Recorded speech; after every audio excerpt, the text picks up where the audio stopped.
we have a very special program we're going to be doing here in just a few seconds here on the world famous Jiggy Jaguar radio broadcast. And we have live with us today on Skype the fantastic Teddy Hart. How are you, Teddy? Happy. God bless me with some technology skills today. I got my phone working. I had a friend do the Rene Dupree podcast for me on his laptop, and it was, as I said, it was like herding cats. It was such a headache. I don't know how to use computers very well, and I got a brand new flip phone. My friend Richard gave it to me, and of course I dropped it the first day and cracked one of the screens.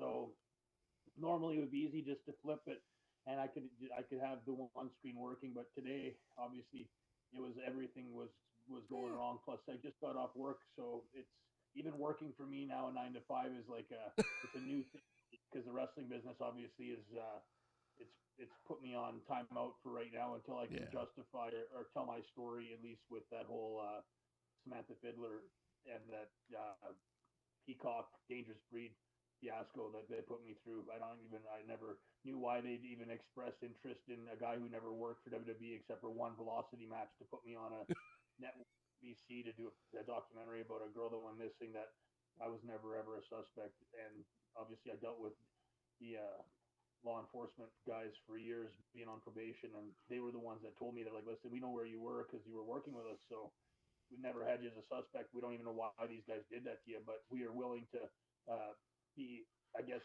held accountable on our end as witnesses of where you were and what you were doing, so you have an alibi. And I said, well, that would have been nice 2 years ago when they actually did it, because I didn't know where I was, because I don't know how many people know where they were 5 years ago when they travel all over the world for wrestling booking. So I'm in a different city every week almost. So it was hard for me to answer the Yeah. question of where I was, because I'm already a known pothead, so usually smoking a ton of weed all the time and then traveling from city to city to city, and I have a lot of different girls I hang out with. So, and one of them happened to be named Sam, which was the same name as the girl that went missing, who I actually was never dating either, but they made it look like it was my girlfriend on the show while she was in town. This was 5 years ago or whatever. So they said, can she play your girlfriend for a part of this to make it look good? I'm like, whatever you guys want. I'm going to make this as easy as possible, because it was about me at that time, and then it turned into Yeah. something completely different. So, not to get off topic, but it just No, was no, no, no, no, no. I, like, you know, when I was talking to our mutual friend, Mr. Don Juan DeMarco, great guy.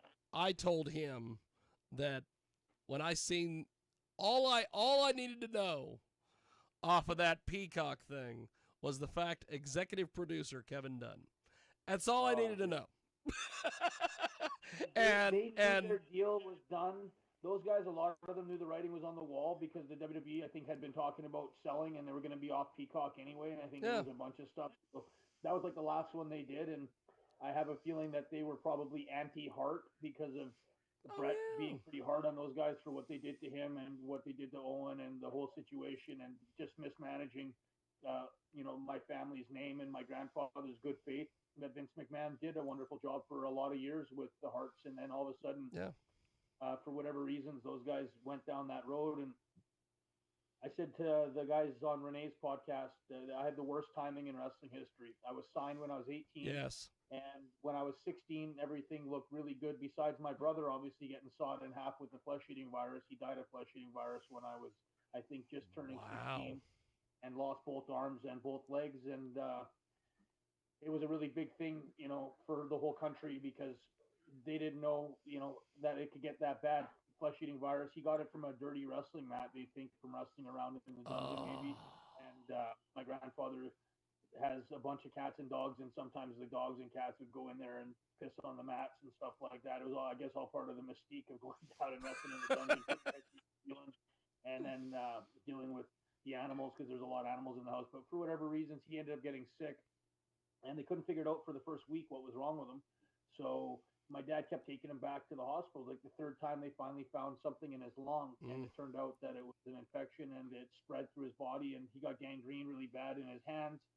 And my dad's a real trooper, and a very tough guy, and strict military guy, and he was looking at prosthetic limbs and hoping that he was trying to find some light at the end of the tunnel, that maybe if they amputated his arms, that there would still be something in the future. And he said, you never know, 20 years from now, at the time, maybe he might have robotic hands, and he's trying to find just some happiness, looking through limb. It's like, I can't imagine my dad's mental state at the time would have been probably pretty upset, but he's still trying to find the positive out of it. And then I guess they decided they're gonna have to amputate below the wrist, and then they ended up amputating above the elbow, and then they went into his legs, and they went from the foot up. So by the time he was, I think 13 days in, they'd amputated his his two ankles and both his hands off, and then ended up while my dad was in there saying goodnight to him, the machine they had, I guess, circulating his blood and circulating.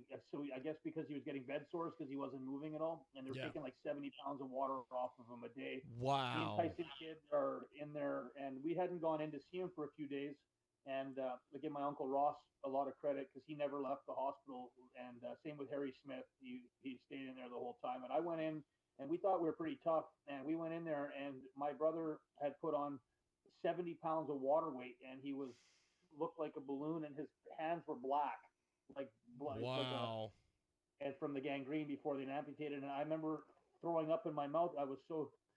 And I walked out of there with tears in my eyes, and I said, I'll never go back in there again. I couldn't. And me and TJ, both Tyson Kidd, both of us walked out, and that was the last time I saw my brother alive. And Shawn Michaels was one of the major donators. He donated his whole check from the show they did. They did a memorial show for my brother in Calgary, and Shawn Michaels and Undertaker, I know Brett, they all put in their whole check and donated probably, I think it was like 20,000 each for the children's hospital, so they could get some technology and understanding of this disease or virus, or what's that staph infection or flesh-eating virus, how it works, and to try to get new beds for the kids, that if anything ever happened to someone in the future, they'd be able to do more than what they did for my brother. And that was like the bad news. But the good news was that we got to wrestle in front of Vince McMahon and Shawn Michaels and Undertaker and Brett for a dark match.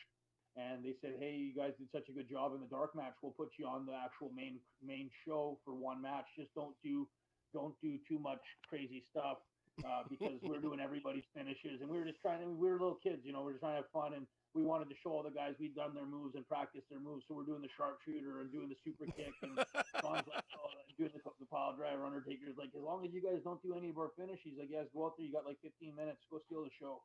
And they let us go out there and steal the show. So that got Carl DeMarco, who was the president of WWE Canada at the time, WWF before, excited about maybe bringing me up. And then after that, the 2 years after that was, we did the Calgary Stampede show, and that was Brett and Brian Pillman and Davey Boy, and I think the Harts were all there. We're all ringside. It was during the Calgary Stampede, which was huge because the whole country's there, and everyone from all over the world visiting, and they sold out the Saddle Dome for the In Your House. And things looked like it was the absolute dream job, and I was going to be in there with all my family. And then fast forward a year and a half later, and Montreal Screwjob happened, and Brett had that falling out, and justifiably so. After watching everything that I watched, I used to kind of be wondering if it was worth it when Brett had punched Vince out, if it was the best decision. And then I watched the fact that Brett tried to stay, and he asked to stay, and then they fucked him anyway. And I didn't see that until the A&E special later on, because Wrestling with Shadows doesn't really fully describe what happened, and I didn't know the whole story. And then I watched it years later, and I swallowed my words, and I said I apologized to Brett publicly and privately, and just said I didn't know. I thought maybe that you could have done more to stop that from happening. And he said I did everything I could to stay, and I wanted to stay, and my heart was there. And I think Brett was the most loyal WWE guy ever, and that they broke his heart and they fucking crushed him. And then that stupid accident with his brother. And then I always say, I know it was an accident, but the fact they called it over the edge pissed me off. It just made me feel like there was more to it. And I'd heard a couple different things, that it was supposed to be set up where he fell to the ring and then he was suspended in the midair halfway above the ring apron. And so it was supposed to be that. And I don't know if that was a rib on Owen or something. I heard a few different like weird stories over the years of like, you never know what really happened. And I'm not there doing unsolved mysteries or anything like that. I'm going to go with the fact that I can't change the past, and the fact that the family's all working together now again, and that Brett's back in there as a legend and doing stuff with WWE or WWF or sorry WWE now, Yeah. and the guys like The Rock are in there, and that Paul Levesque, Triple H, and Brett shook hands after all these years at the Calgary show, and that Brett got to come out there, and Natalia got to go over, which is a big thing in Calgary because a lot of times they job her out. Yep. And I think she's probably top 3 best females ever. And I don't think they did a lot with her for years. And I think that's all politics behind the scenes because somebody's writing, as Brian Pillman said years ago, it's the pencil. And whoever's writing the script That's and right. storyline in the back. And I think they did a shitty job of taking care of her, but they did what they did. And then after all these years, they finally maybe gave, I know they gave her a new contract and she was very happy with the numbers from what I got told. You can't get exact numbers out of anybody because it's against the contract rule to discuss what you get paid. But I mean, you get an understanding she was, I think, felt like she was rewarded after all the years of hard work and that she was going to be given another run. And Tyson Kidd's the guy that does all the girls' matches, and he's probably one of the best in-ring coaches in the world. One of my guys, and you just watch more wrestling than anybody, and technically probably one of the most underrated, but probably one of the most technical guys with the best memory out of anybody they ever had in their company. And I know Vince, after the neck injury, had said that he wished he did a lot more with Tyson Kidd, but that Tyson Kidd, he never said a word, and he shut his mouth, and he did everything he could to keep the relationship going. So Natalia wasn't wrestling with burnt soil or a burnt bridge, and just was a real professional and the toughest guy in the world. I've never seen a guy break his neck and come back and work for the same company and never say a negative word about them in the public eye and get the best matches. The girls division, because of him, has never been the same. And the matches are just, I find watching some of the times the girls are better than the guys. And that's a testament to him setting up the matches and choreographing. I think wrestling's obviously a well drawn out play, and anyone that knows what it is, the more time you spend before the match going over things, it's like a guy with acting. If you just want to wing it, that's fine. But if you get the lines and you do it right, there's a reason there's directors, and there's a reason there's people that are great actors, and those guys have to go home and read the script for days and days and weeks and months because that's part of their. And that's the same thing with choreographing a match. And I think that's why the female division is so good now, and that women's wrestling has a totally different, I guess, image. It's got a totally different identity than it used to. It really, really, and again, I give Tyson Kidd full credit because the guy's a workhorse and he's a genius, and he wrestles with all those girls before the matches and make sure they get everything done right a certain way. And that was the way Brett taught him, and that was the way Owen taught him, and that was the way that my grandfather taught us. There's a certain style, and it's all about work ethic and consistency of behavior. And the guy's never missed a show. He was always on time and never complained about anything, and ended up being probably the best agent WWE's ever had. And he does both shows now. He does Raw and SmackDown. He does all the girls' matches, and I think he's resurrected the female division and given it some really good credibility behind the scenes because he puts his heart and soul into it. We've got Teddy Hart with us today. Of course, Teddy is a legend in professional wrestling. One of the I guess I came across. You kind of came into my world when I used to watch you in AAA. You and Jack Evans and Joe Leader and all those guys. Holy smokes. I'm so cool. I'm so happy you got to see that stuff because that was some of my best stuff. And I thank Conan very much for bringing me down to Mexico and Johnny Ace for making that happen.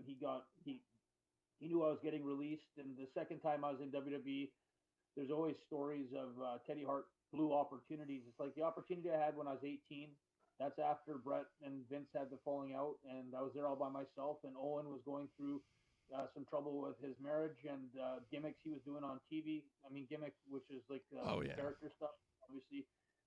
Owen never did any drugs or anything like that. So sometimes people mistake the word gimmick for gimmick. But I mean, his character and the stuff they were doing with Jeff Jarrett and some of the storylines he wasn't happy with because I know his wife was vocal and it made it hard on him. And he said I might be the Blue Blazer. And so that was an idea that came up. And then that obviously fell through the cracks. And then I was released due to being immature. But I don't think there was much of a chance for me to do much with Owen dying and then the lawsuit and then all the bad blood. So fast forward 10 years later, I think I got another chance when I was 27. I did Wrestling Society X. Yes, Kevin Klein. I remember watching that on MTV. We were supposed to get Eminem and 50 Cent and Dr. Dre and Lloyd Banks and Obi Trice and that group of guys. And then one of the guys I was working with that was a huge fundraiser for me. We used to move marijuana a lot, and I used to grow it in California, so I didn't have to worry about the airplanes too much. But I helped a couple guys get jobs flying seafood. That's what it was supposed to be, from Vancouver to Calgary, for a couple restaurants that wanted fresh sushi. So, and I guess they decided to take that operation and turn it into I guess a transport operation for getting marijuana from Canada to the United States before everybody had dispensaries everywhere. And this is when marijuana was still really expensive in Canada, and the US dollar was, so it was a multi-million-dollar business, which helped me fund the Matt Rat show, which Eric Bischoff pretends he doesn't remember coming up for, but I got a video of him coming up and working with me, and saying he was going to beat Vince, and we all kind of laughed. And I'm a Vince McMahon guy to the day I die. I love Vince McMahon, and I think he saved the wrestling business, and that people don't give enough credit. And everybody always has shitty stuff to say. It's like same thing with Donald Trump. You know, it's easy to knock guys, but try doing what they did. Try walking in their shoes, and I don't think many guys could ever walk in Vince McMahon's shoes. And personally, to me, Shane McMahon, Vince McMahon, Stephanie McMahon have always been really nice to me. Stephanie McMahon got me out of a federal prison on sexual assault charges the first time my wife tried to pull this shit, and she ended up getting me a limousine and a Wendy's triple cheeseburger and fries and a Frosty as my one request. That's and they had awesome. Dan Spivey come up and pick me up and take me to rehab program in the United States, which allowed me to get out of jail, go to rehab.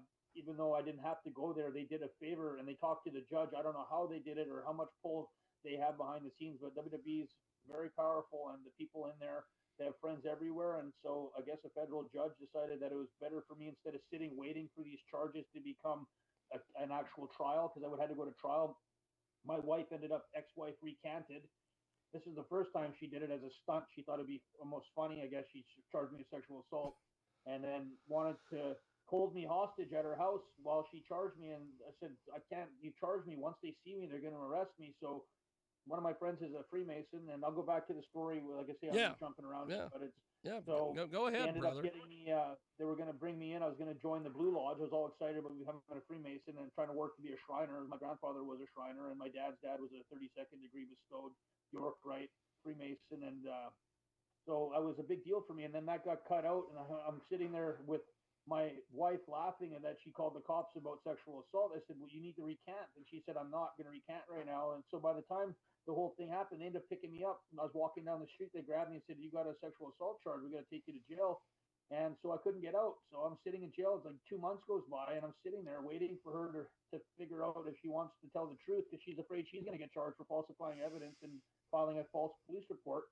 So I've been sitting there, and I'm like, I don't know what to do. And all of a sudden, Dan Spivey, my dad says, we worked something out. You're going to get out of jail, and you're going to go to rehab, and Razor Ramon's down there waiting for you. He's just had a heart attack, and he's going to be in the same rehab as you. You should probably go talk to him. I know he's one of your favorite wrestlers in the world. And so I had always been a huge fan of Scott Hall, and I was a good friend of Kevin Nash's, and I'd brought him in a few times for shows over the years. And so Dan Spivey came up, and he picked me up, and he's like, you're going to rehab in Houston, and do you want anything to eat? And I'm like, I said, yeah, the jail food sucked. I said, I don't even know what I'm in for. He's like, I heard the story. He's like, it sounds ridiculous. He's like, you got to write a book someday about this shit. You couldn't write this. He's like, but we're letting you out. So they actually transported me while I had these charges from Canada to the United States with like an armored security and like a bodyguard type of thing to the airports. And he's like, don't disappear on me. He's like, I'm getting paid good money to pick you up and take you from A to B. He's like, can I trust you? I'm like, yeah. He's like, so he gives me $50, and I got to go run around the airport for a few hours, knowing that I was going to go back to a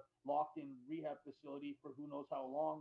And I stayed there for a couple months. My ex-wife came to visit me, and so I actually got out of the rehab. I spent 2 months with Scott Hall there, and it was some of the best times of my life. And I was getting to work out in there, and I actually got WWE to give me a testosterone replacement prescription. I was, I think, the youngest guy ever to get one. I think I was like 33, and so I did it legally, and I've always been an advocate of steroids being done right. And I think people have changed their view on testosterone replacement a lot, just like marijuana over the last 10 years. People have started to get smart about it, and a lot of older people are using it now to help rehab themselves, and obviously under the right guidance and use. It's a definitely helpful thing, just like marijuana. Anything in moderation, I think, on that level, if it's medical and you have the right people watching you and advising you on it. It could be used to help you heal, and same thing with the steroids could be used to help you get to a point where obviously we're deteriorating as we get older, and it's something to help give back to the body. So I was happy to do that and get the prescription, and then I left the rehab program and I crossed back over through Toronto, and I guess Toronto didn't have my name in the database because it was a provincial warrant so that I had. So they let me back into the country. I went back to my wife's house. I set up a video camera, and she was, I guess, happy to see me. So she wanted to have sex. So I let the camera roll, and then I sent it to my dad. My dad, the first time he ever drove all the way up to Edmonton to see me, he gave her the video and said, "This is you having sex with your husband. How could you charge him for sexual assault?" And she's like, "Oh, well, it's my dad said, Oh my God. you don't recant now. We're gonna take it to the judge, and we'll have you arrested." So my wife had to write a statement saying that she had falsified evidence, and they let it slide, and they let me back out on the street, and I got to go back and live with her for another 5 years. And then she did the same thing again. She did it with her girlfriend. She charged me for sexual assault again on a business relationship we had in California that they wanted their money from a grow op. I grow a ton of marijuana and have all this video footage that the guy stole from Peacock. This is getting back to the NBC Peacock thing. And then, Wow. so during that time, I was wrestling in Mexico for Conan. So Conan came up to my house a few times, and he saw the amount of marijuana that I had and the amount of marijuana that I grew in California, because he lived in San Diego and I lived in Modesto. So I used to bring a ton of weed and butter, and like before shatter was a big deal, and like before vape pens were, I was the first guy to have a lot of this stuff because I had these guys that were huge investors that owned a bunch of vineyards that were growing marijuana with a co-op. So they had like 7 or 8 grow ops at the same time, all government permitted, all Wow. legally done, perfectly, plant count to 99 plants is the maximum you could have in California per house. So we had like 6 houses on the block, and we're making a ton of money with the medical marijuana. That's how I survived for so many years. And so, and then we had to deal with the airplane pilots. They got caught with conspiracy under the Patriot Act when we went to do the Wrestling Society X show as terrorists for flying marijuana, and they claimed that other drugs were involved on these airplanes. And I remember I told Rene Dupree on his podcast, I was walking through the airport with a guy named Graham Owen and another guy named Dan DeCan, and they were supposed to come down to watch the Wrestling Society X filming because we were the investors that were going to pay to get the major musicians they couldn't afford to get to come walk me to the ring. So I'd have these guys come in because there's a wrestling show about music. There's a music wrestling show. So we thought, well, this would be amazing. I'm a huge Eminem guy. I think he's a god of music, big 50 Cent fan, huge Dr. Dre guy. So it was my dream, and we had the money. So we were going to hire these guys to come out to the ring, and then the whole thing fell through. And the world turns to glass when you get caught with airplanes and under the Patriot Act and terrorist and conspiracy charges. And so thank God I wasn't held responsible because I never made any money on the deal. I did everything in California legally, and these guys were obviously working in Calgary, but I had known them, and they were the investors for the Matt Rats program. So after Matt Rats had failed, Eric Bischoff and Jason Hervey ended up getting into the Wrestling Society X behind the scenes. So my guy Graham was still working with them, and Vampiro was a good friend of mine. So we went down to Mexico a few times and visited Vampiro and actually helped him out with one of his shows. He was short some money, so we lent him like $5,000 to finish his payroll on one of his shows. He did an indie show, and he always remembered that, Vampiro, and he took care of me in Wrestling Society X when those guys went to jail. It was during the exact same day we were shooting. They went to jail that morning, and then I ended up having to go do the wrestling show for the next 6 days because we filmed everything at the same time. So sometimes we were wrestling 2 or 3 times in a day, and having to do all those stunts off the cage and the scaffold and everything like that. So Conan knew of me from that. And then when I went to WWE after, they had said that we want to sign you. Wrestling Society X has flopped and that we want to bring you in. But I think they knew behind the scenes that I had taken a huge hit because my major investor went to jail, and he was the one putting up all the money for me and for my gear and for the wrestling school in Calgary and for the Matt Rat show and then for Wrestling Society X. Obviously, it was a flop. And so instead of getting a major contract, I remember Johnny Ace said the most we can offer you is $500 a week. And I was like, fuck, dude, that's not even enough to survive. I make $50,000 to $100,000 a month with all my stuff and grow ops and with the escort agency I run and my Persian cat business and stuff. And it wasn't worth even really taking the contract, but it was my own one hope in hell that maybe after all these years that I would get to be on TV. And I remember thinking there's no way with Brett and Sean and Triple H at that time still being at odds with each other that I was going to get a job on TV. They might just have me there and I'm running through the bullshit setting up the rings, and they got us in a meat locker. I kept telling everybody NXT is the only way something like NXT has to happen, because if you guys don't have a WHL or a CHL for the Canadian Hockey League, or you guys have a CFL for the NFL, and you have the college leagues, which brings all your athletes up, every other major sports league has the best feeder systems, and they take care of their younger guys coming up. They're like diamonds in the rough. Imagine LeBron James if he never had a high school to go to, or never had a university to go to, or Magic Johnson, they were just playing street ball, and you had to pick them up off the basketball courts because there was no college league, or there was no NFL feeder system, so there's no college football.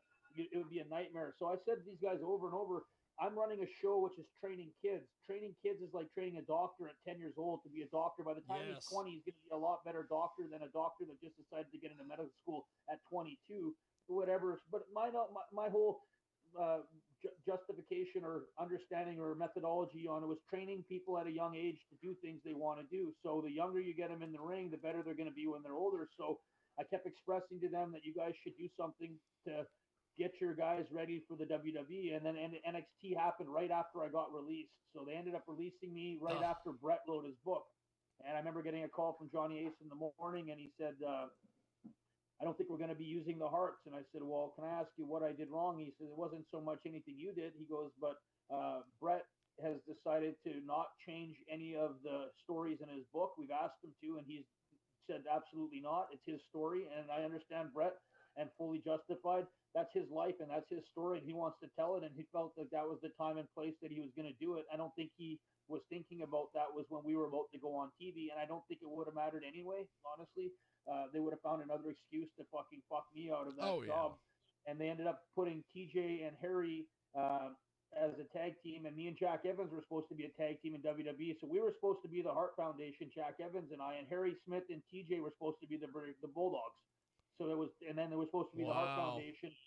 You connected with Jericho and Edge and Christian and a bunch of these. These are things that were thrown around, with Court Bauer being in there as one of the agents at that time, who was my boss later on for MLW.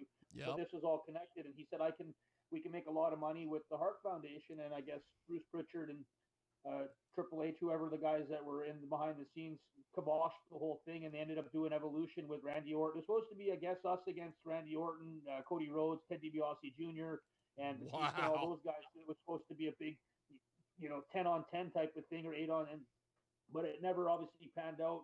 And I think Brett justifiably buried a lot of those guys in his book, because that's the way he felt. I don't think Flair took care of him, and I know Hogan was hard to work with him, and I know those guys fucked him, and everyone kind of knows the story after. But during that time, it was still not really a good thing to be part of the Hart family. And I got punished for having the last name Hart, and everyone acts like I did something wrong. And it's like, I never had a chance.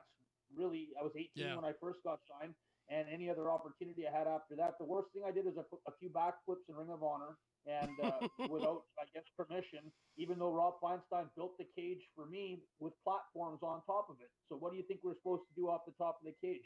Those moves. Just because we did extra moves and the fans were cheering, that's the worst thing I ever did. I never did anything else. And then I got into a fight with CM Punk, who turned out to be a multimillionaire, because if maybe me and him hadn't had the fight, he would have stayed in TNA, and he would have been abused and not used properly. He's one of the most talented, smart guys in the world, and ended up becoming a major superstar from that fight happening. And everyone always asks what happened. It's like, what happened was CM Punk was a fucking genius, and he was smart, and we got into a fight, and I shut my mouth about things that are private. Who cares? We had a fight. And nobody really wins in a fight at all. Everyone loses. And so turns out, everybody wants to try to shit disturb. And I got blamed for being vocal about the, I guess, what happened in the fight. And so I told the story for a few years, and I got sick of being that guy with that story, because that was all people really wanted to talk about. And I said, there's so many other things to talk about. Plus, when I was in Mexico and I told this story, CM Punk was the only guy to open the door for me out of everybody. It's and amazing. I've known those guys for years. He was the only guy to come back, and he said, hey, because I couldn't get in the building. It was like we were at the hotel, and I couldn't get in, even though I worked for AAA. This is when I was with AAA after. And CM Punk came in, and he's like, hey, that's Teddy Hart, let him in. And he walked me through all of the security, because there's a ton of security down there for those out. When they're doing shows in another country, it's like really hard to get. So, and he walked me in all the doors, and I'm walking through, and then I ended up seeing Batista. And I met Batista in Calgary years before that, and he was super nice to me. He ended up buying me breakfast, and we talked for a couple hours. And it was like, but CM Punk changed the path of my life because that was one of the only things I remember. I was so depressed, and I was so bummed out with life at the time, and I was in Mexico, not making a lot of money, and I was wondering if this was worth it being a wrestler anymore. I'd given up a lot of the stuff I'd had in Calgary, mansions and nice cars, to make basically, $500 a show in Mexico is about the most you could make, because the guys down there are working for $30, $50, and there's a lot of Yep. talented kids down there, so it's hard to negotiate a huge rate. And Conan is a great businessman, but he's as cheap as you can get when it's spending someone else's money, especially Dorian and those guys. They don't, it's hard to negotiate a big deal. So $500 a show when you're doing 4 shows a week still is 8 to 10 grand a month.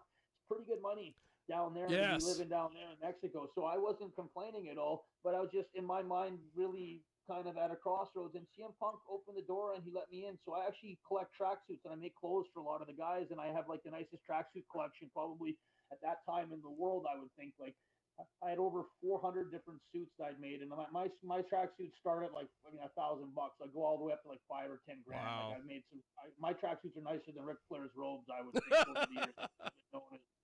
So I gave CM Punk a tracksuit. I actually snuck in. I got a key to one of his rooms. I found out what room he was in, and I dropped the tracksuit off on his bed, and I left it there. And the next morning, they said, "Hey, CM Punk was wearing a tracksuit on the bus." Because they have the little bus they all go on, right, Yeah. to go to the next show. And he was wearing the tracksuit on the bus, and I thought that was so cool that he basically buried it, because he doesn't talk a lot about that type of shit. He doesn't need to. He did his talking in the ring, and he did his talking with how much money he made in the bank. And I give guys credit for that. I've never been a guy crying about other people's success.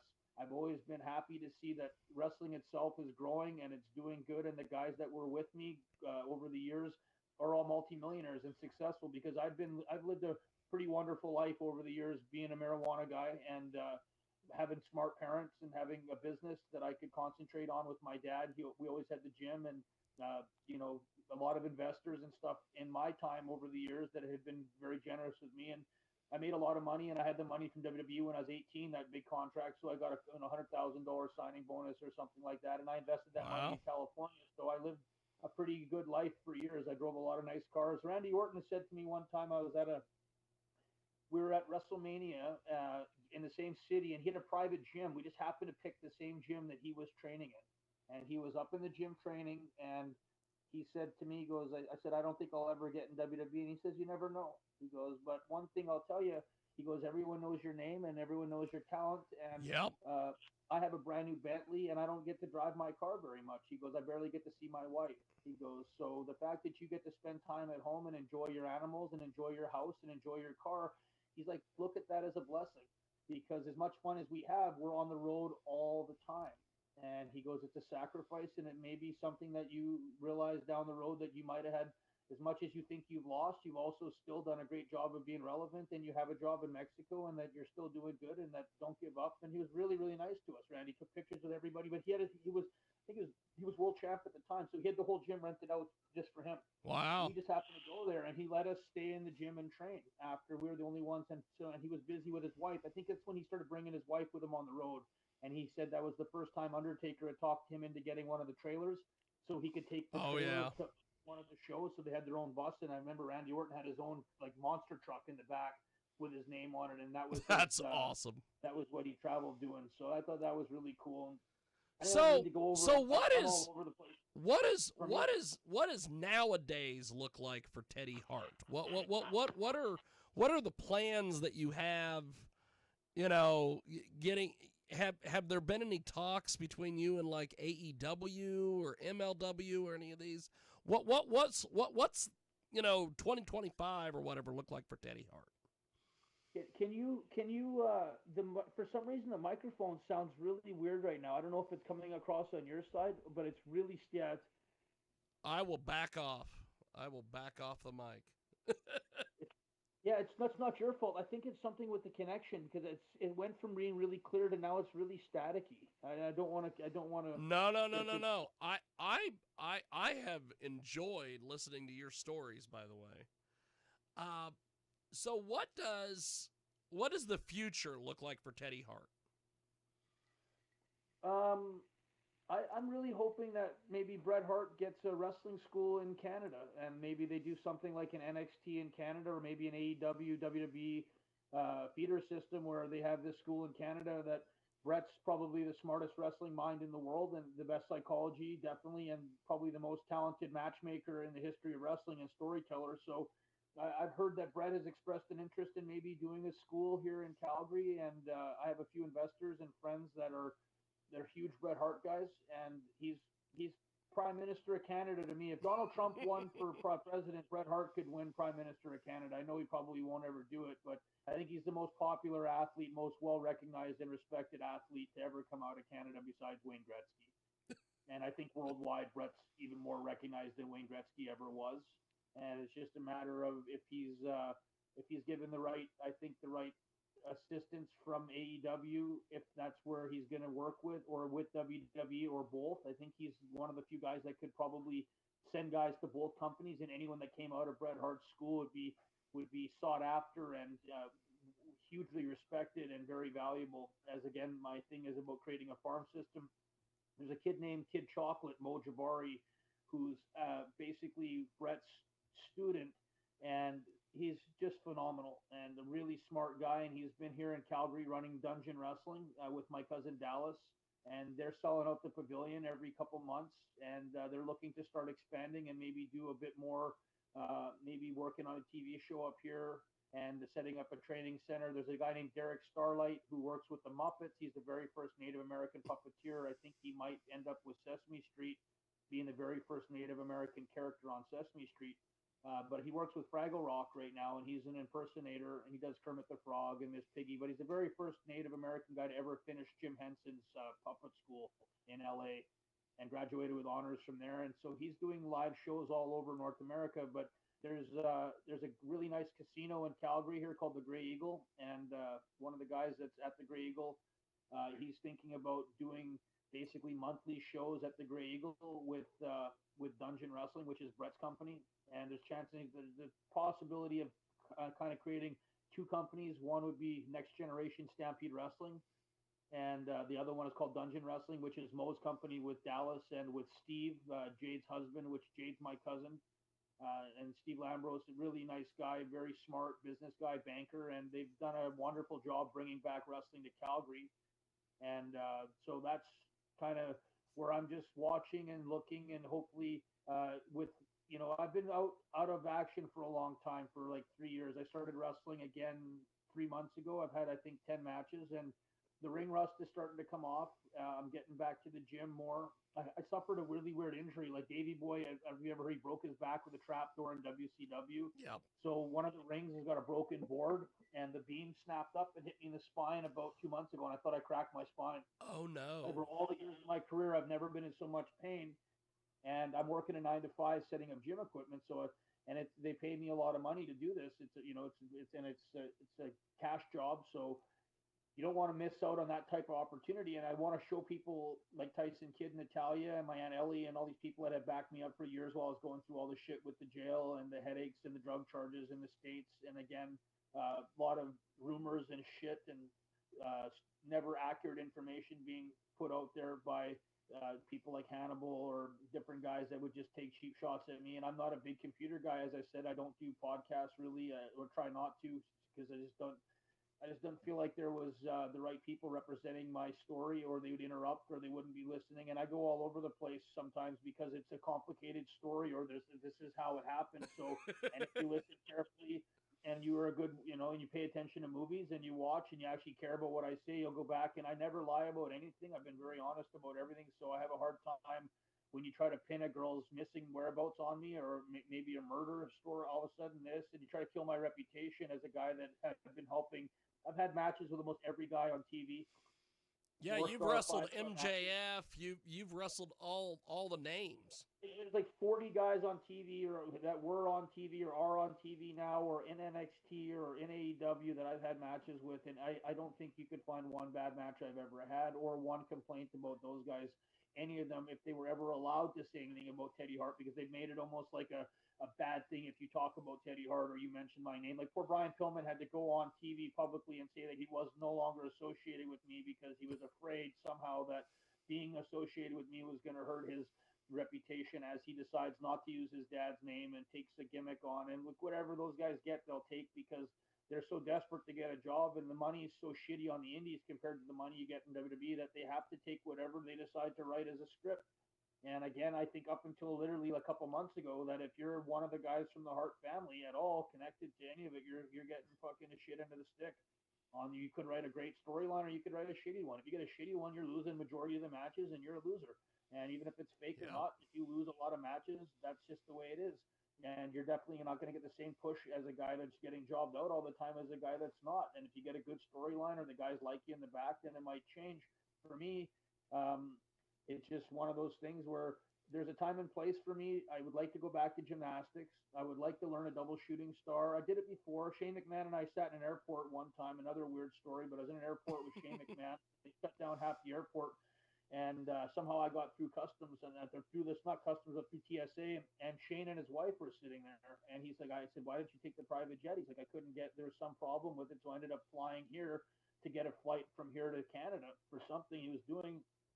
So we were on the same flight and we talked, and he did the double shooting star. And me and him had been friends for years. I told him about the Matt Rat show. I was going to do it and training kids. And he knew I said, I think besides Shane's done, the only other guy in the world that I know that jumped off as many cages as me or done as many things that he doesn't have to really do it. We did it more just because we have big balls and we just like the challenge of it. But I never made my money trying to kill myself in wrestling. I did that because I believed in God and I believed that fans would keep me safe and that I just wanted to challenge myself because self-recognition and awareness is something I've been pretty blessed to have. And I never thought I was going to have a job on TV until I thought maybe at 40 with MLW, I was going to get a chance. And then Bruce Pritchard, whenever he gets involved with my career, for some reason, always seems to have, I don't know if it's like he's like a big brother maybe, or like a dad sometimes. Maybe he thinks that and he probably does know sometimes some of the advice he gave me. And like, I thought he could help me out in MLW and that he was going to get behind some of the stuff we were doing. And then he ended up going back to WWE. So, but while we were there, we had the Hart Foundation cooking pretty good, and we had the belts, and it looked like we were starting to get some traction. And then they kept getting calls from this girl's mom or her aunt or some lawyer trying to say that I had something to do with this girl's disappearance, and they were scaring everybody, calling the mayor of Florida and like strip clubs I wasn't allowed to go to, and like it was unbelievable. Their little campaign or crusade to try to blame me for something that the cops had easily found out where I was and what I was doing. I had nothing to ever do with it, and to make anything but cut it off and never talk about it again, to make it into this whole fucking shit show and ending up in a documentary on TV, complete defamation of character and slander and all bullshit based on complete lies. And then the people you had on there was an ex-girlfriend who'd come back to me. And Machigo was with me 2 years after that. And then I supposedly beat her up. It's like, why didn't you file charges for the 5 years I was with you?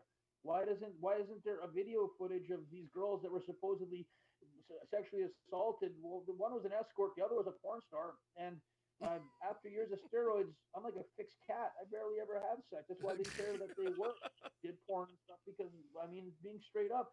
So to get charged with any of it, let alone to have my name ran through the mud right when I thought I was getting a push with MLW. It was like I had just finally broken through, and they started to trust me. And we had me and Harry together, and Brian Pillman was in there.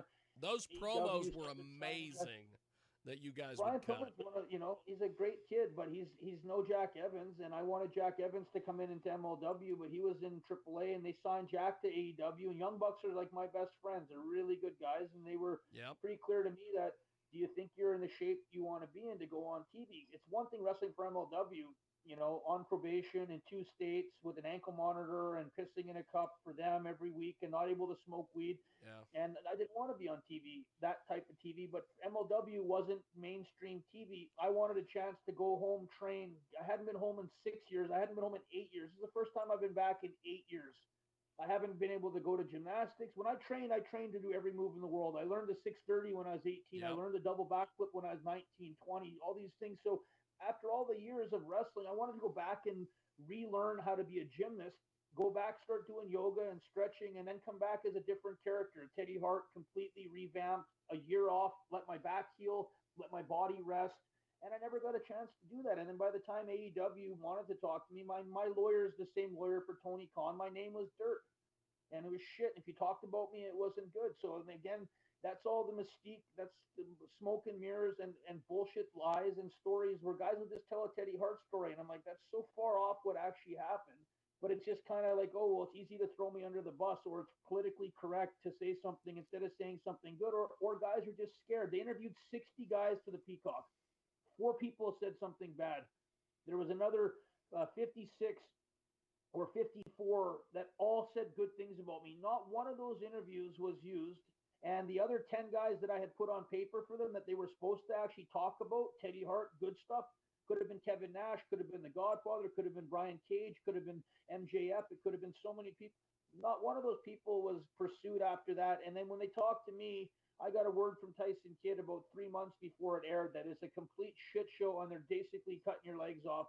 And this will be the worst thing that ever happened. I said, he goes, did you get paid anything? I said, nothing. They gave me $15,000 for my hard drive because they wanted to show all the marijuana footage I had. I thought it was going to be a documentary about being one of the biggest marijuana dealers in Canada in history. I was in Rolling Stones magazine for genetics on Persian cats because I sold more Persian cats than anybody in North America that I've ever heard of. Amazing. Fed my family off of it, and my cats were hyperallergenic because nobody ever complained that Teddy Hart brought a cat to a show and anyone ever got sick. And you know how many people are allergic to cats? Oh yeah, a ton. So and that was another thing. Anything people could ever get on me, they would. So no one ever got that I got anybody sick because my cats were legit hyperallergenic. Well, those genetics are worth thousands of dollars per kitten. I sold fucking 80 kittens in 1 year at about $1,000 a pop. So that was an $80,000 a year business for me, which I lost my business with my cats, which broke my heart. I ended up getting stuck in the States for a year, then went back to trial willingly. If you watch the Peacock shit, I went back willingly, knowing I was facing 20 years in jail because I wanted to stand in front of a judge and jury, and I wanted that fucking sentence to be not guilty. And I wanted to get acquitted of that shit because anyone that fucking rapes a girl is a punk ass bitch, and they deserve to get their teeth kicked in. And when you go to jail as a sexual predator, and it's actually real, you're getting your teeth kicked in, or you're gonna get shanked. It's not something that's cool. Or you're gonna be in PC, protective custody, or in the SAG the whole time. And I sat in jail and I did my time, and I have all my teeth in my mouth, and I never got in any serious fights because I was a gangster and smart, and I'm a Jesus Christ guy, and I share my commissary with people, and I was a very quiet, humble guy in jail that read books and paid his dues back to society for things I did wrong. But if you didn't get me and I didn't do it, I don't need my life dragged through the dirt. And the few years I have left of wrestling, which were already postponed because the stuff that was out of my hands, being used to kill the next 10 years I worked so hard to have. I wanted 40 to 50 to be the best years of Teddy Hart's career. Now I have to think at 44, if I go back to the gym and we can see everything's talk is cheap. When you go back to the gym and you're 44 and you've had over 1,500 matches, I've had no major surgeries except one time. So, and my back's still in pretty good shape considering I thought I broke my spine on this ring. And that's how fast one small injury or one little thing in the business we're in, you could be finished. So you can't count your eggs until they're hatched. But I think with the right training, you asked what I was going to do for the next few, I think with the right training and with people like Brett potentially getting back behind me, once I get to talk to him a bit more and see him and spend time with my family, and people see that will say that I'm a changed man, which I think is a complete fucking cop out. I've always been a nice guy, and I've always been a man of God, and I've always been a helper of other people, and I've sponsored so many guys and given my life to make sure that other wrestlers have the same opportunity that I was blessed with by just being a Hart. But being a Hart's a blessing, and it was also probably the worst thing you could have for 10 years. Being a Hart wasn't a good thing because of the way the politics of wrestling are. So if next year I'm in good shape, I have to deal with a few things in the States still. Donald Trump's president. I think it would be something where I could talk to. I think really people think it's crazy, but there's enough connections with the family and with WWE and with wrestling being the way it is that I have a failure to appear in court in the States in Texas, which is I just decided not to go over failure to ID. So they tried to give me 11 days in jail or 14 days in jail for failure to ID. I have 3 different names on on the police record. Yeah. Edward Annis, Edward Ellsworth Annis, Edward Annis with an E at the end, Teddy Hart, another spell. So, and I had my name and my birth date wrong in the Philadelphia database. When I tried to get my license back, they couldn't give me my Florida driver's license back because they had the wrong name in Pennsylvania. I've been in 7 states in the last 8 years. I've lived in Wow. all these, so I had different. So it was such a headache to get my license. And when I gave the police my information for time served, I had to do an MDMA charge. Never done coke in my life. Never done meth. Never fucking smoked crack. Never taken a painkiller until this last. This is the first time I ever took a painkiller in my career. Was when I hurt my back this last time. So yeah, I like certain drugs. I love mushrooms, and I've done acid, and I've done fucking a ton of weed, but I've never done any other of those stupid drugs. And I've done GHB, and I've been vocal about that type of stuff. And it's like, and that sounds like a lot of stuff. It's like that's fine, but again, know your drugs Oh, and know that the people that that are that on is the drugs. not You know, hardly anything at all, and the stuff that you're so doing is not that ordinary. It's stuff that you hear Joe Rogan talking about it, you hear Mike Tyson talking about it. I did Yeah, MDMA and I had the best time of my life in the gym. I went to the gym and did yoga on MDMA, and I know it's people don't want to hear it about and it's like, well, kids are watching. It's like, well, then I guess explain to your kids that you guys would much rather have me doing MDMA than smoking crack or doing fentanyl or doing crystal meth or fucking shooting heroin. And yeah, if I'm going to be honest, I'm honest, and I think there's way more people out there that like the fact that people are honest. I just never got a chance to come back and show people that this is my first chance back in Canada in 8 years.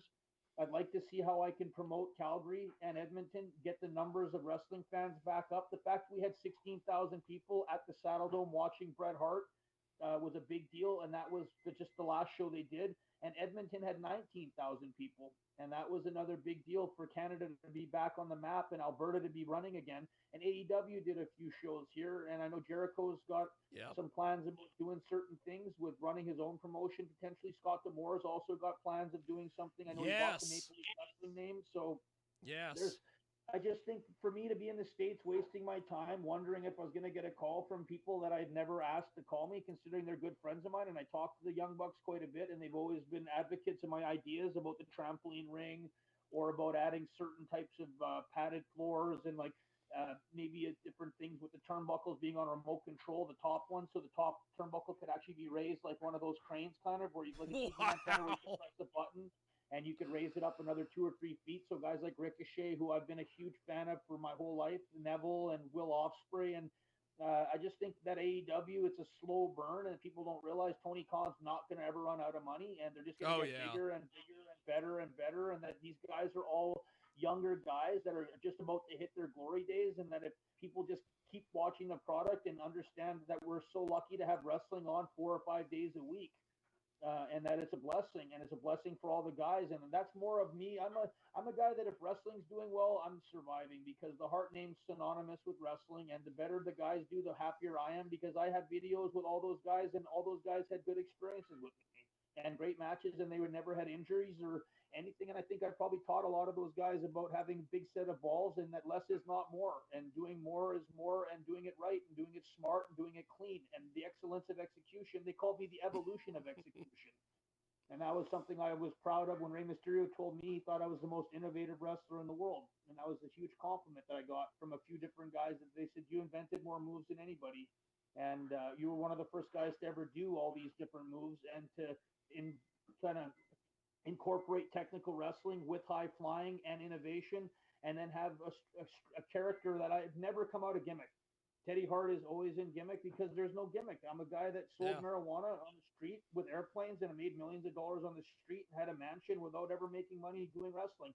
And I was still flown out to New York for Jersey All Pro for 10 years when nobody could get a booking out of Canada.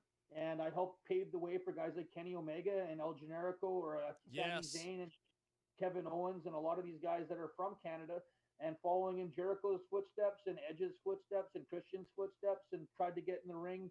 And whenever I put my name on the line as being a Hart, I tried to have a 5-star match and send the people away with a good taste in their mouth about the show, about wrestling itself, and about my family's legacy.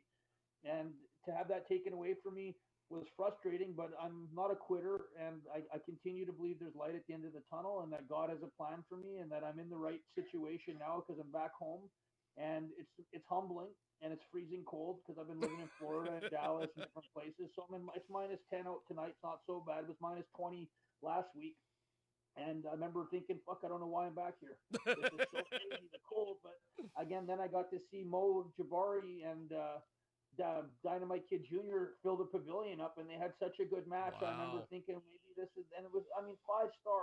I'll have to send it to you.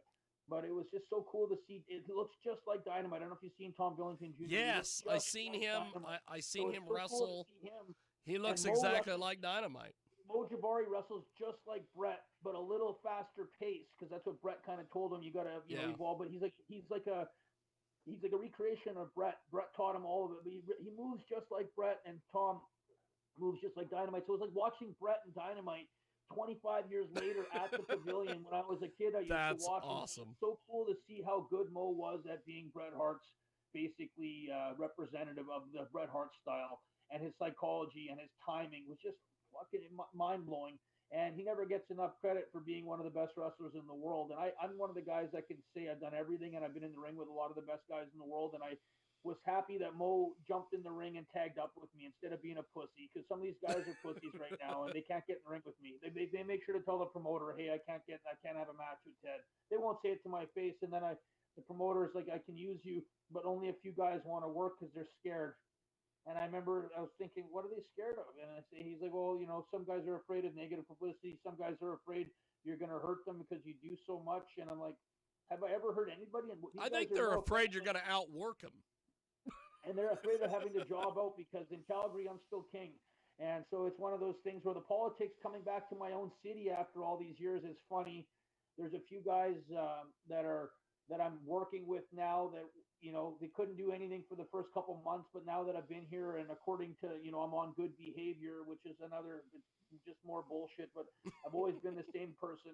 So and but I guess because there's been no incidences and nobody's really complaining. Everybody seems to be happy. I'm not a threat to anybody anymore. And I guess so things are starting to evolve again and things are getting better. I'm getting more matches and I'm getting better quality opponents and I'm having better matches with some of the rookies that are happy to work me and they're excited about getting in the ring. And there's a kid named Othias and he's one of the kids I'm working next week. Really nice kid. He works with a youth group. He's got 40 kids that are all basically troubled youth that he works with, and he's like their Wow. motivational speaker and chaperone and mentor.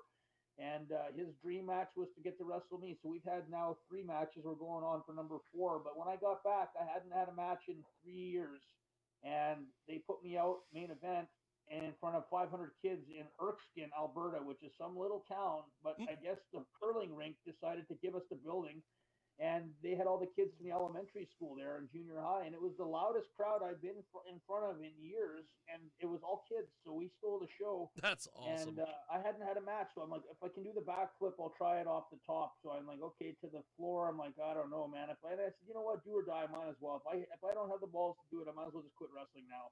Then I was rusty, but I hit everything, and man, we ended up doing like a 20-minute hardcore match outside the ring and going through tables and like metal chairs, and it was nice for me to know I still had it in me, and I was happy with when I looked in the mirror. I was proud of myself that I was still able to do a lot of the stuff I was scared of doing, and being scared is a terrible thing, and you have to get over that fear, or don't bother getting involved with life because life just gets scarier and scarier and scarier over the years if you don't have the right mental preparation and understanding. Until we've cured dying, we're all getting older, and the older you get, the harder things get, and life's a struggle and a battle. And I tell everybody out there, keep the faith, respect your reflection, and respect the people that keep you alive and take care of you, and those that provide you love and attention and affection. Because this is a nasty, cold, freezing, dark world sometimes if you don't have the right Yes. people around you, or if you get in the wrong mindset. So it's a lot of mental preparation and praying to God every day that things get better for me and that maybe there's some miracle that I can pull a rabbit out of my hat for the next 10 years of my career, maybe with training some guys and regaining credibility and regaining Brett's trust, and maybe some of the other people that are in wrestling now start to see that, and word spreads, and then you never know what could happen. Well, Teddy, you have been just amazing tonight. I have thoroughly enjoyed talking to you. This hour has flown by, my friend. I Uh, appreciate it. I hope I didn't ramble on too much. And no, I no, apologize no. if I I did in love. the You're beginning. a storyteller, baby. One of the things that I'm real proud of with this radio show is that I never get in anybody's way. I just let really people appreciate talk and tell their story. And you have told, good God, if I was taking notes, I would have ran out of places in the notebook. Well, You've I've lived covered a wonderful everything life. tonight, baby. But I definitely want to do this again. Cause Yeah, I would love to do it again with you, and hopefully Rene Dupree's feeling better. I know he had a problem with the podcast we did with.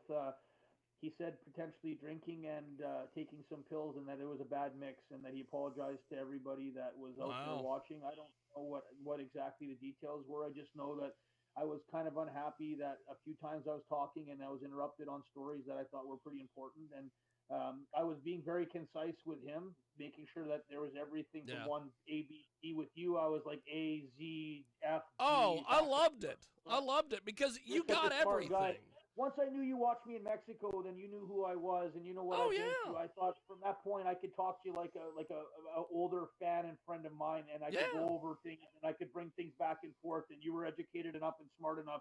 Don told me you're an extremely intelligent guy, and that you're a very loyal, you're a very smart wrestling guy, but you're also very smart from the street type of understanding where you're not there to do anything but try to put a nice little shine on us, and you appreciate us coming on here just like I appreciate you being such a nice host, and I'm putting up with the headache of the phone not working, Hey, not rushing. I'll tell you, technology. I always like to tell everybody, technology's great when it works.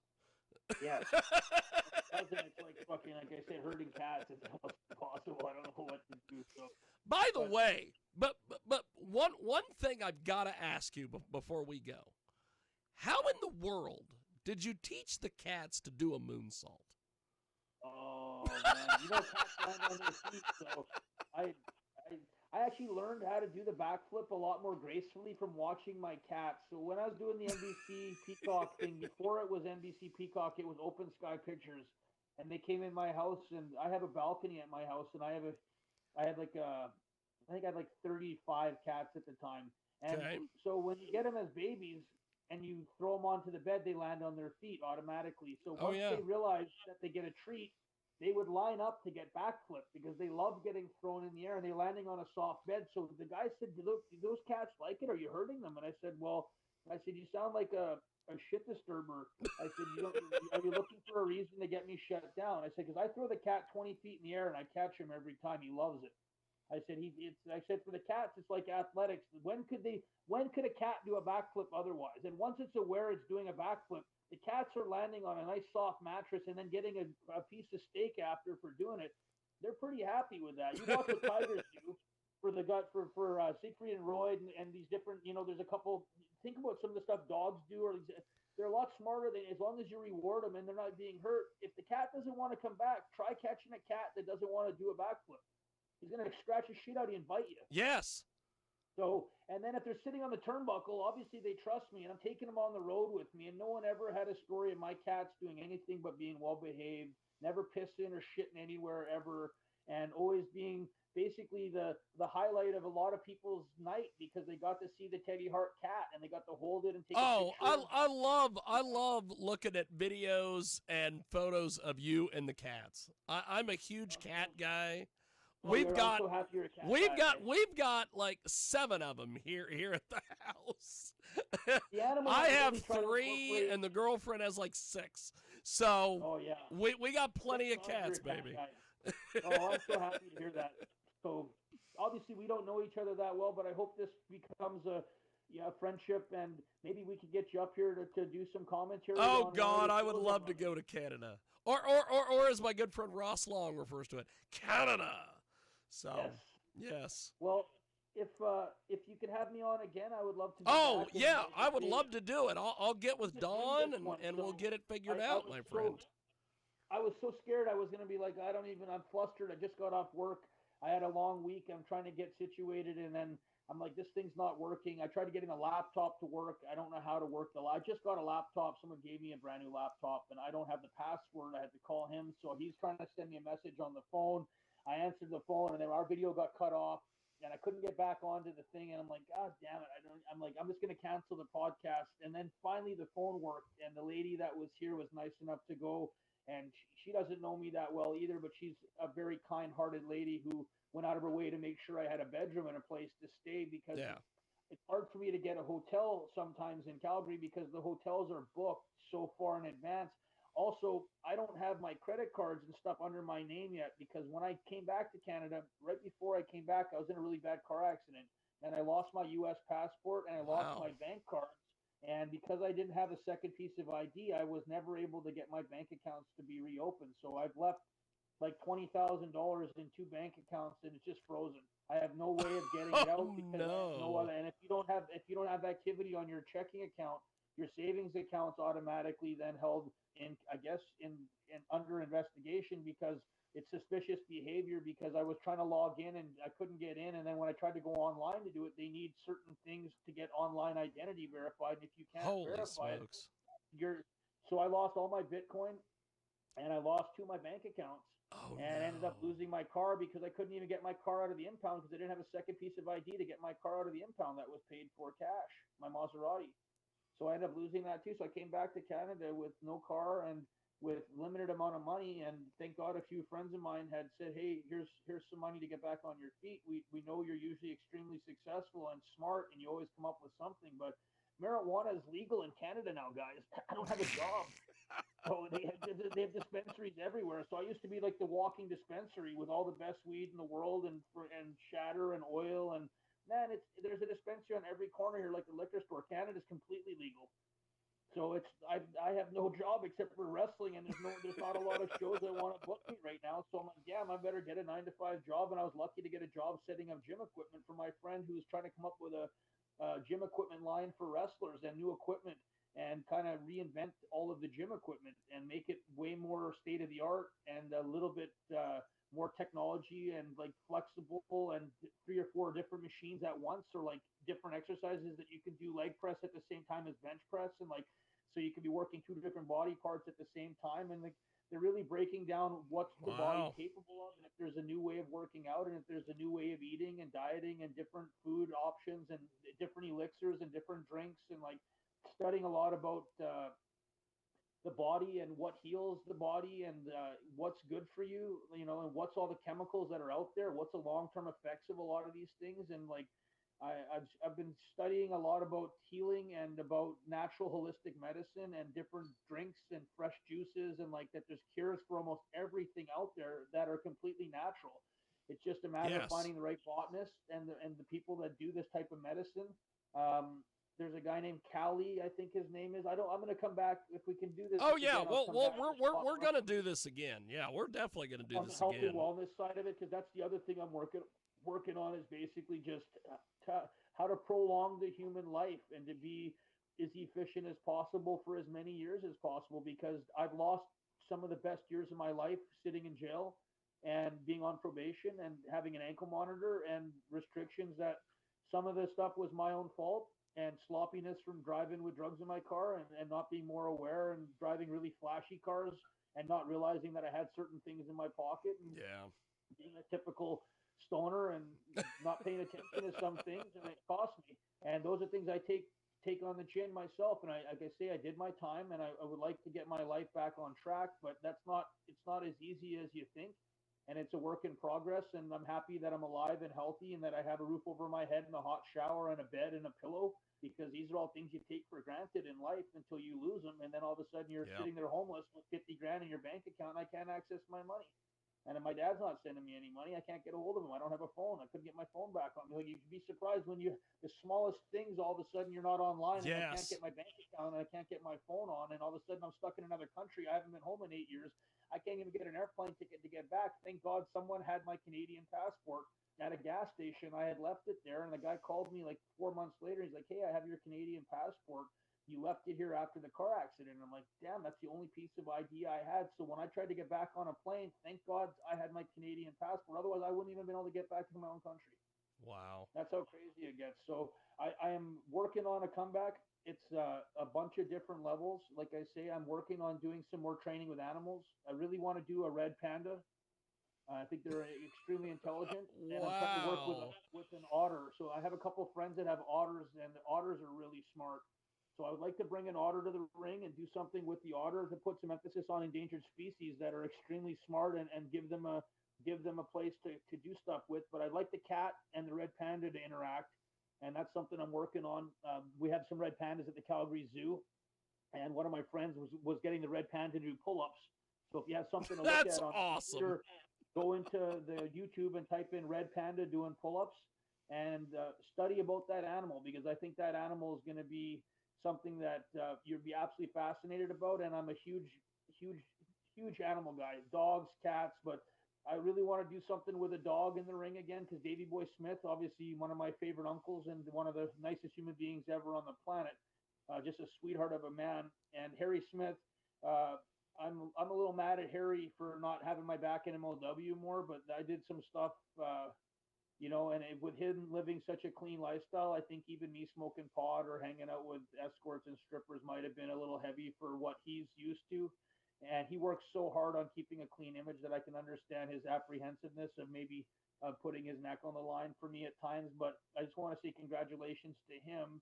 But I know he wanted me to start doing some training with the dogs again, because I know he was so proud to bring the dog to the ring in MLW. I don't know if you remember, but he brought the Oh bulldog to yeah. the ring in MLW, and I wanted to recreate that. And hopefully, if Canada has its own wrestling company soon, then I don't have to worry about going to the States or dealing with that shit. I can just kind of keep Canada uh, as a specialty thing. And because my creativity and my ideas and the ability to do other things like bring an animal on TV here with the right permits, or being able to work on the native reservations, there's a lot less rules about what I could do. And like I say, I would really want to bring some.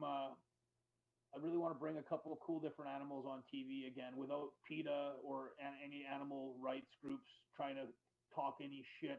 All I'm trying to do is have some fun with the animal. My cats were always safe, and it made so many people happy. It literally changed so many people's lives, that the fact they went to the show and they got to see the cat too and take a picture with the cat, or I'd walk around the ring and everyone got to pet the cat. And for some reason, that made people happier than me doing a 20-foot backflip or having a 5-star match a lot of the times. Just saying. And that was like Hey, the cats were over, Teddy.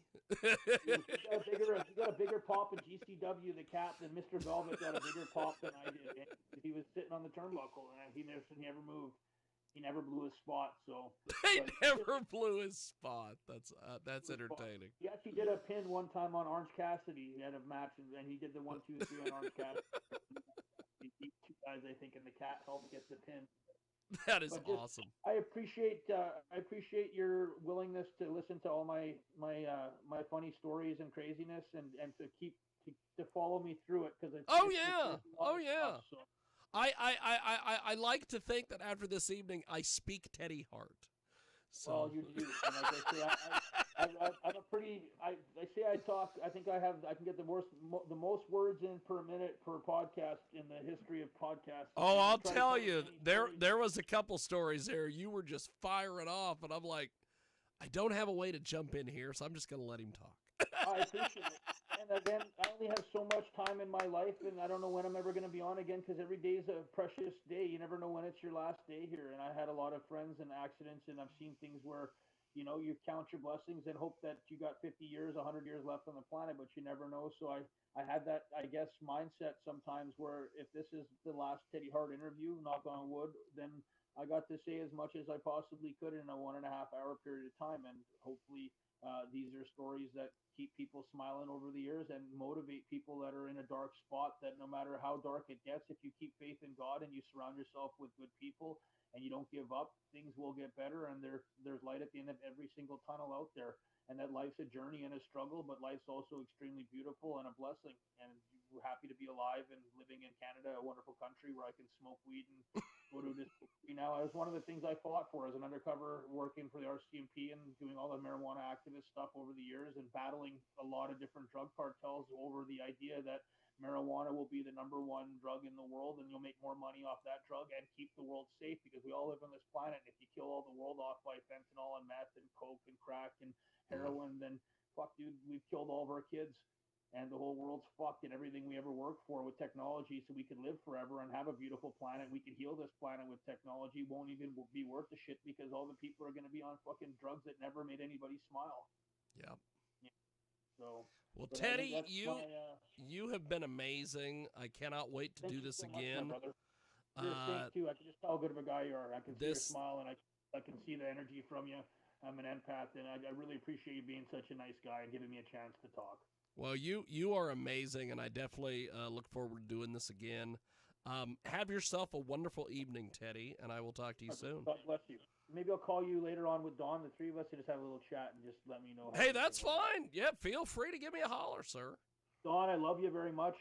Tylee, Texas, thanks for introducing me to Dawn. Dawn's been like an angel in my corner, one of my closest friends, and really helped me out. I'm hoping to get Dawn up here to come. We have a big mansion up here. My friend Richard Lionheart, he does medieval fighting, and he's trying to get some medieval stuff. We're creating our own medieval fighting league, which is pretty cool. But it's like full sword fighting and axe fighting with full armor. Holy smokes! That also as a competition sport, and doing some stuff with their kids wrestling school with that potentially. So, but Dawn and Richard are good friends now. They're working together, and Dawn's been invited to come stay at Richard's new mansion. So I'm hoping to get Dawn up here for that's awesome. Some skiing, and maybe I don't know if we'll be skiing, but we'll be definitely riding a snowmobile and having some fun on the mountain. Well, Teddy, have yourself a wonderful evening. I'll talk to you soon, sir. God bless you. Appreciate it, brother. Thank you, man. There he goes. That is Teddy Hart, the legendary Teddy Hart. Holy smokes. What a storyteller, kids. Thanks for joining us this evening here on Facebook. And, of course, for the folks that are joining us on YouTube and Twitch and iHeartRadio, thanks for joining.